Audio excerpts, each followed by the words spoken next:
നമസ്കാരം. നമ്മളെല്ലാവരും പ്രശ്നങ്ങൾ പരിഹരിക്കാൻ ശ്രമിക്കാറുണ്ടല്ലേ? പക്ഷേ ചിലപ്പോൾ മുന്നോട്ടു പോകാൻ കഴിയാതെ വല്ലാതെ കുഴങ്ങിപ്പോകും. അതെ അതെ. എന്തുകൊണ്ടാണ് മിടുക്കരായ ആളുകൾ പോലും ചില പ്രശ്നങ്ങൾക്ക് മുന്നിൽ ഇങ്ങനെ തടഞ്ഞു നിൽക്കുന്നത്?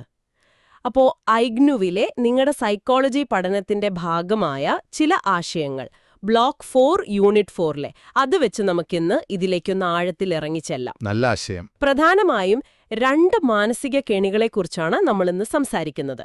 ഒന്ന് ഐൻസ്റ്റൈലുങ്, അതായത് ഒരു ചിന്താരീതിയിൽ തന്നെ ഉറച്ചു നിൽക്കുന്ന ഒരു പ്രവണത. 2 പ്രശ്നം ശരിയായി മനസ്സിലാക്കുന്നതിലെ വെല്ലുവിളികൾ. ഈ ചർച്ച കഴിയുമ്പോൾ ഈ തടസ്സങ്ങളെക്കുറിച്ച് നിങ്ങൾക്ക് കുറച്ചുകൂടി വ്യക്തത കിട്ടുമെന്നും അത് നിങ്ങളുടെ പഠനത്തിനും ഒരുപക്ഷെ ചിന്താരീതിക്കും ഒരു മുതൽക്കൂട്ടാകുമെന്നും കരുതുന്നു. തീർച്ചയായും. ഈ ആശയങ്ങൾ തിരിച്ചറിയുന്നത് ഒരു മനഃശാസ്ത്ര വിദ്യാർത്ഥിയെ സംബന്ധിച്ചിടത്തോളം വളരെ പ്രധാനമാണ്. ശരിക്കും. അതെ. കാരണം ഇത് നമ്മുടെ സ്വന്തം ചിന്തകളെ മാത്രമല്ല, മറ്റുള്ളവർ പ്രശ്നങ്ങളെ എങ്ങനെ സമീപിക്കുന്നു എന്ന് മനസ്സിലാക്കാനും സഹായിക്കും. അപ്പോ നമുക്ക് ആദ്യത്തെ കെണിയിലേക്ക് കടന്നാലോ? ഐൻസ്റ്റൈലുങ്. ഉറപ്പായും. ഐൻസ്റ്റൈലുങ് എന്താണത്? ലളിതമായി പറഞ്ഞാൽ മുൻപ് വിജയിച്ച ഒരു വഴിയിൽ തന്നെ മനസ്സുടക്കി നിൽക്കുന്ന ഒരവസ്ഥ അല്ലേ? അതെ, കൃത്യം. ലൂജിൻസിന്റെ ആ പഴയ വാട്ടർ ജാർ പരീക്ഷണം ഓർക്കുന്നില്ലേ? ഓ, അത് ക്ലാസിക് ആണല്ലോ.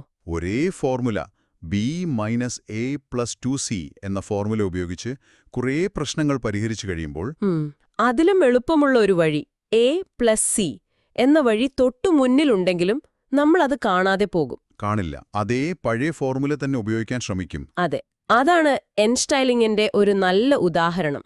ഇതിനെ ഒരുതരം ചിന്താപരമായ കാഠിന്യം, കോഗ്നിറ്റീവ് റിജിഡിറ്റി എന്ന് വിളിക്കാം.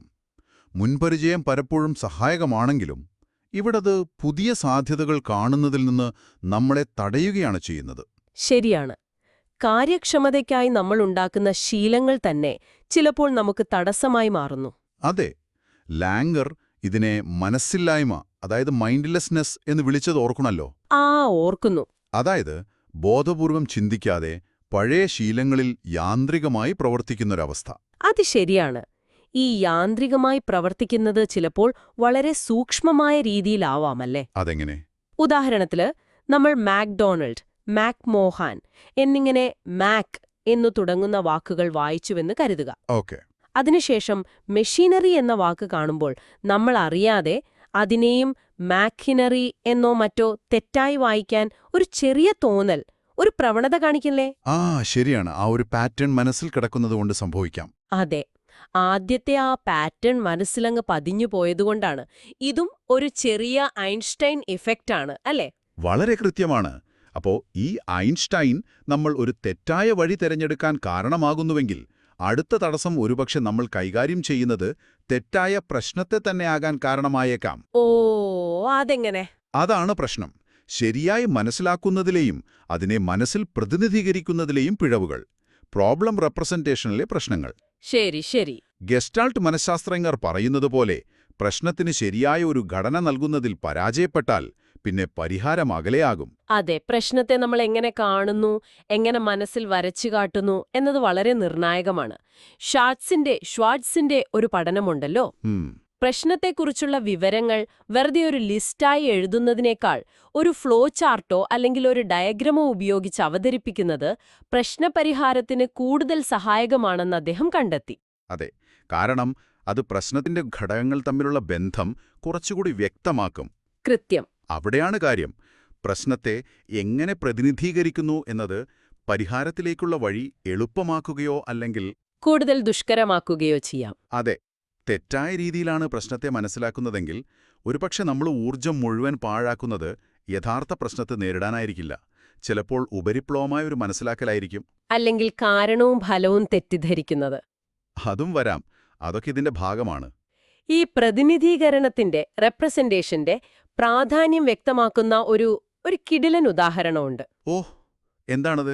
1 മുതൽ 9 വരെയുള്ള അക്കങ്ങൾ ഓരോന്നും ഒരിക്കൽ മാത്രം ഉപയോഗിക്കണം. എന്നിട്ട് 3 എണ്ണം വീതം എങ്ങനെ കൂട്ടിയാലും തുക 15 കിട്ടണം. അങ്ങനെ ഒരു ഗെയിം. അല്പം ആലോചിക്കേണ്ട വരും.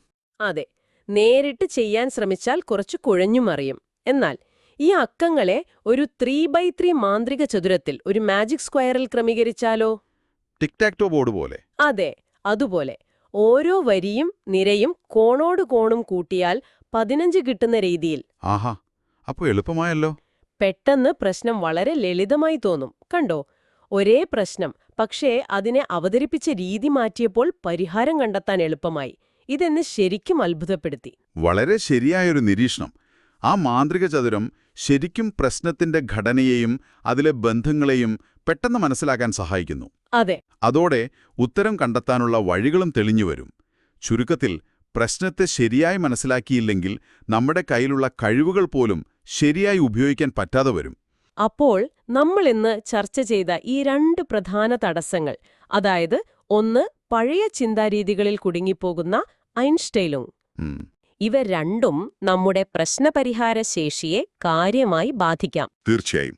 മനഃശാസ്ത്ര വിദ്യാർത്ഥികളെന്ന നിലയിൽ നിങ്ങൾക്ക് ഈ ആശയങ്ങൾ സ്വന്തം ചിന്താ പ്രക്രിയകളെയും ഒരുപക്ഷെ മറ്റുള്ളവരുടെ പെരുമാറ്റങ്ങളെയും കൂടുതൽ ആഴത്തിൽ മനസ്സിലാക്കാൻ ഉപകാരപ്പെടുമെന്ന് കരുതുന്നു. തീർച്ചയായും. ഒരു കാര്യം കൂടി ചിന്തിക്കാൻ നൽകി അവസാനിപ്പിക്കാമല്ലേ? പറയൂ. ഈ ഐൻസ്റ്റൈനും റെപ്രസന്റേഷൻ പ്രശ്നങ്ങളും എന്നിവയെക്കുറിച്ച് ഇപ്പോൾ നിങ്ങൾക്കൊരു ധാരണ കിട്ടിയല്ലോ. ഈ അറിവ് നിങ്ങളുടെ പഠനത്തിലെ വെല്ലുവിളികളെയോ അല്ലെങ്കിൽ ജീവിതത്തിലെ മറ്റ് സങ്കീർണമായ പ്രശ്നങ്ങളെയോ നിങ്ങൾ സമീപിക്കുന്ന രീതിയെ ഇനി എങ്ങനെ സ്വാധീനിക്കും? നല്ല ചോദ്യം. അല്ലെങ്കിൽ മറ്റൊരാളൊരു പ്രശ്നത്തിലിങ്ങനെ തട്ടിത്തടഞ്ഞു നിൽക്കുന്നത് കാണുമ്പോൾ ഒരുപക്ഷെ അവർ ഈ പറഞ്ഞ കെണികളിൽ ഏതെങ്കിലും ഒന്നിൽ പെട്ടുപോയതാണോ എന്ന് തിരിച്ചറിയാൻ ഈ അറിവ് നിങ്ങളെ സഹായിക്കുമോ? ഇതിനെക്കുറിച്ച് നിങ്ങൾ സ്വയം ഒന്ന് ആലോചിച്ചു നോക്കൂ.